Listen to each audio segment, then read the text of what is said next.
nga kagabiyon, oy kanina di aya dunay nga gipigayon nga una mularga ang mga kinig bus.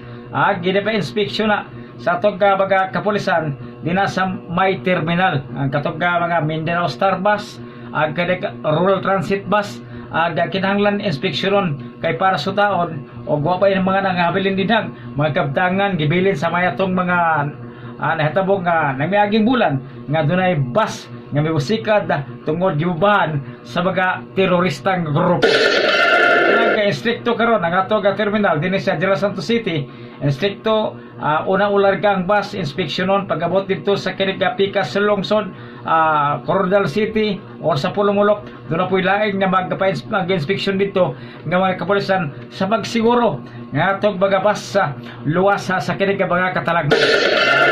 Kana diag sagad kay nagbiyahe sa tuwa dinhi Mindanao Star Bus o Rural Transit Bus. Ang Rural Transit Bus ikandak bayan sa Cagayan de Oro padulong des Jensen pabalik samtang aga Mindanao Star Bus gagikan Davao City padulong Jensen Coronadal then pabalik kanang mga duha ka mga companies bus kini ka Rural Transit Bus o kini ka Mindanao Star Bus sister company na sa Batsilor Express dinas Davao o ang nanagian nila mao aga kini ka Yanson na group of bus companies nga aga presidente nila mo si kiniga og Chief Executive Officer si Leo Reyanson mas ilado sa tawag nga LRY.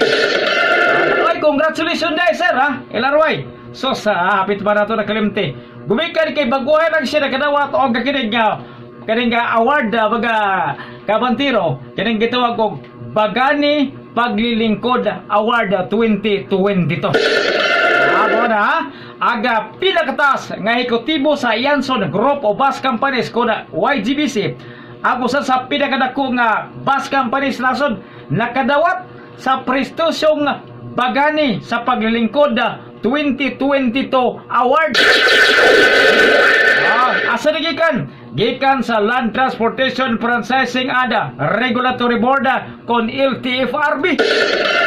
Ngano magyatagan og award?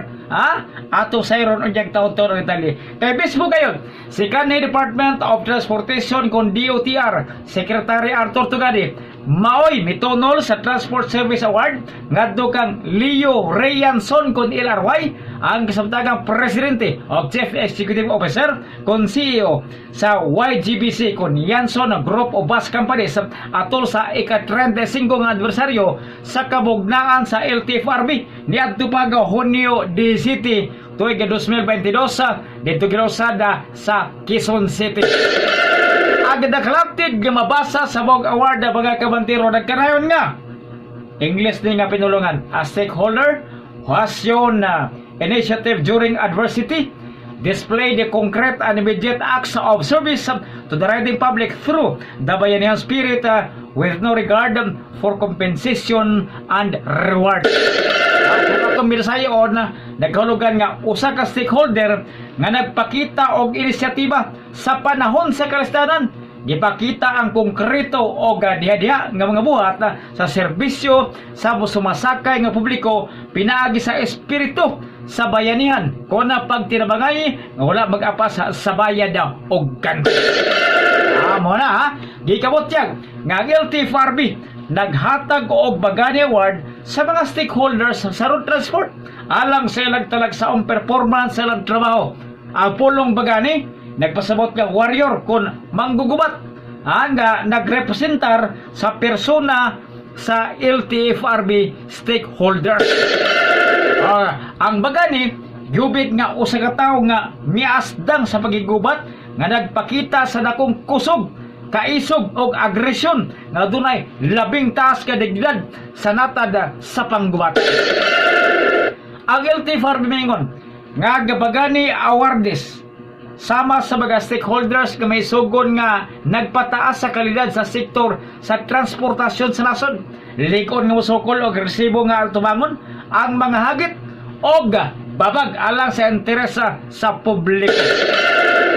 Hilabi na sa kalampusan paglihok sa mga tao nga epektibo sa pagbag-o sa serbisyo sa transportasyon sa world class nga mga sumbanan. Tugod nini gipasalamatan ni Yanson aga DOTR o ang LTFRB sa pag-ila sa mga paningkamot sa Yanson Group o base sa companies sa maghatag og serbisyo sa transportasyon sa katawang Pilipino bisan pa sa mga hagit sa pandemya. Ang iyang ingon nag-ingon din this award is a testimony to the efforts and sacrifices of the men and women behind the Yanson Group of bus companies. The management and staff of the Yanson Group are truly honored with this accolade bestowed on us by the LTFRB. Sayo na to, ingon si L.R. White, nga kining award usa ka pagpamatuod sa mga paningkamot o sakripisyo sa mga personahe sa likod sa Yanson Group o bus companies. Ang management o staff sa Yanson Group nalipay gayo dining pasidungog nga gihatag kanamo sa LTFRB. Muna ang iyang pamahayag mga kabantiro humanadawat aga kiniga prestiyusong award kiniga gitawag o Bagani Paglilingkod Award gikan sa buhatan sa LTFRB. Congratulations kanimo Sir LRY gumikan kay grabe ha. Dako kayo ning kadungganan, dako kay ning dungog nga award kining Bagani Paglilingkod Award kay Bagani sa gi-explicar ganina pulong man sa tribo. Kaya buot pasabot manggugubat kung warrior. Buot pasabot si Ilarway aga presidente o chief executive sa YGBC wala Yanson Group of Bus Companies aga largest bus company sa tibok Pilipinas. Gikonsidera sa LTFRB nga usa ka warrior Bagani nga naman kainom mo nitong panahon sa kiniga pandemya kasagsagan sa pandemya niadtong sugod nito Mayo tuig 2020 kung nakinomdom mo daghang nangundang ato halos tanang bus companies nagundang sa biyahe kay peligro sa COVID-19 og siyempre kung nangundang ka mga bus sa pagbiyahe naundang po sa pagtrabaho ang mga bus drivers, ang mga conductors o guban pa gumikan kay pandemya lagi. Ang tanan kinahanglan nga tuwa sa balay. Pero gikinahanglan sa nasod gumikan kay dunay mga frontline health workers nga kinahanglan nga dunay masakyan pagbiyahe pa dulong ngadto sa usa ka lugar nga dunay mga kaso sa COVID, dunay mga pasyente sa COVID, dunay atimanon nga katawhan nga para kiniga sa kinig mapugnan aga kiniga COVID dunay mga gibuhaton wala kasakyan niya itong panahon na apan ang nahitabo kining si Ilarway sa akong nasayran dito mamangkos kinapawan na ni kinapawan da city sa akong nasayran nga naghatag siya dili naghatag nagpahulam nagpahulam og mga katong ilang mga bus nagpahulam og ganang mga bus tilas Visayas mga bus sa Mindanao gipahulam ngadto sa Kaulhaga Manila gipahulam nila sa LTFRB para sa mahimong sakinan niadto mga healthline workers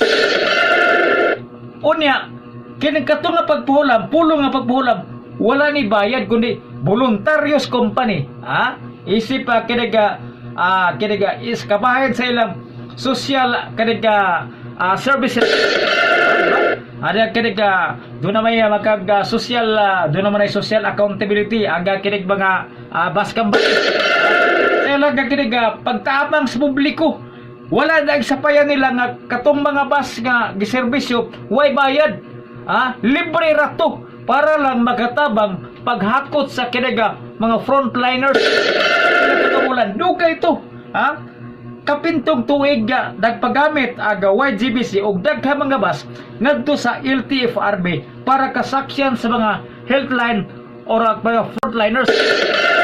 Oto, way bayad kita nimo ang sacrificious company. Gipagamit ang bus gipahulam walay bayad. Siyempre nana maintenance ang ligid. Kaya krudo o ba, di ba? Fuel. Gipagamit nga libre way bayad. Wa na sila income atong panahon na kubikan kay pandemya, gipaundang sa gobyerno pagbiyahe ang mga bus. Di ba? Gipaundang why income gayon pila ka gikan sa binulan hangtod nakapin ng miabot og tuig o miabot og kaping tuig, why biyahe ang mga bus. Di ba baguhay lang man nakabiyahe? Why biyahe nga naman gumikan kay pandemya. Wa sila income nagpasabot, wa income. Pero saman nagpagamit sa ilang mga bus alang sa serbisyo publiko nga unsa man way bayad. Hinungdan mura ang pinakahinungdan kung kanong kini si Ilar White midawat og prestiyosong award, dako kay ni nga kadungganan, dako kay ni nga award gumikan kay gitawag og baya kaniga bagali, paglilingkod award. Talag sa undanay ngunana mo nagsaludo ko kanimo Sir Ilar White, saludo ko nimo sa imong pagkabutan, buwa man ta kita personal pero lantaw ko sa mong dagway butan man ka unya pinagi sa testimonya sa mga tauhan dito sa Davao, dito sa Cagayan de Oro, nga sister company nga mga bus, Roll Transit, Mindanao Star ug Batsilor na hinaboy ato tanan to mga empleyado, alabi na kato mga presidente sa ilang union, kinig sila ray buutan gyud ka pagkatao tanang benepisyo sa kinig mga tao nga ihatag ginahatag. Buutan sa ato pa nagpasamot ka buutan mo rin saktong tagya nga nagpakabana sa unsa man sa iyang mga trabahador, nagpakabana, dakog papakabana sa mga trabahante sa mga benepisyo nila. Unya plus kini, miabot ang pandemya, nawad anong income, way trabaho, kay wag gadagat ang bus, unsa may iyang gimo. Unsa man, mi pahuram og daghang mga bus, gipagamit dito sa Metro Manila, sakyanan sa mga healthline workers dito sa kauluhan. Wala tumasayang gumikan kay bisag wala income, nagagasto pa sila. Pero unsa man to, tabang to sa ilang kiniga, tabang na lang to nila pagserbisyo publiko sa ilang kumpanya. Hinungdan nga nakadawat siya dakok o prestiyoso nga award gikan sa LTFRB national. Muna ingunana ka basta ingunana nga company nga kanbitong dili hakog dili hakog sa serbisyo publiko, wala lang gapas sa income ba, kundi nagsabot siya sa sitwasyon nga pandemya. Nagsabot siya sa sitwasyon nga pandemya lisod, pero kinahanglan nga dunay kasaksyan ang mga frontliners, busa-butag nagpahulam siya daghang ihap sa mga bus nga magamit pila to gikan to mga binulan na himong tuig, nakaping tuig gipagamit ang mga bus sa ilaga company, sa ilaga Yanson Group of Bus Company kining YGBC nga nakabase karon dito sa Bisaya.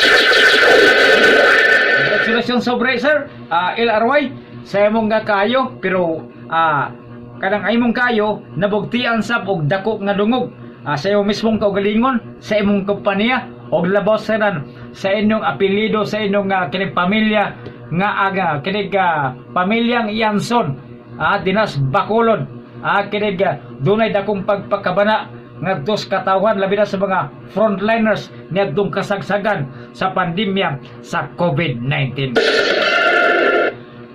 Muna bulag gayuna na gud bingon man ang kwan, ingon man ang Biblia nga blessed to give than to receive. Tabla ra naghatag mga serbisyo. Pero tanawa, di ba? Pagbalik sa biyahe, namungingi ang pasaheros mga bus. Namungingi ang pasaheros sa kinaga Mindanao Star Bus. Namungingi ang pasaheros sa kinaga Roll Transit. Namungingi ang pasaheros sa Batsilor Express. O dito sa Visayas kinaga Series Liner o kinaga Valacar Liner. Baga Kabantiro, namungis pasahero ganon. It is more blessed to give than to receive. Mamanay mas Bible, mas Biblia. Mas bulahan ang naghatag kaysa nagdawat o gahatag libreng serbisyo. Di ba? Pero unsa may dunay ganti ato gumikan kay naghatag man ka. Naghatag ka og dakong serbisyo ngadto sa publiko panahon nga dunay krisis sa kiniga gituwag og health crisis ang nasod dili lang kay nasod kundi ang tibuok kalibutan. Mga manilong, nakita man na dito sa kitaas sa langit, busa kinahanglan nga bubuan, magibubuan sab niya og daghang panalangin ang nasampit kay kumpanya sa dihang mibalik na ang biyahe sa ilang mga bus. Congratulations subli sa nadawat nga kanilang gituwag og Bagani Paglilingkod Award. Mismo ang nakapangalan kini kadto kang Leo Rianson kun LRY. ang presidente o chief executive sa YGBC kon Yanson Group of Bus Companies ang pinakadako nga kiniga bus company sa tibok nasod na Pilipinas. Watay kong moras sa ato nga programa karon nga kabiyon. Inyong alagad, inyong abantiro, Rem Aglon. Rem Agdon ang iyong abantero.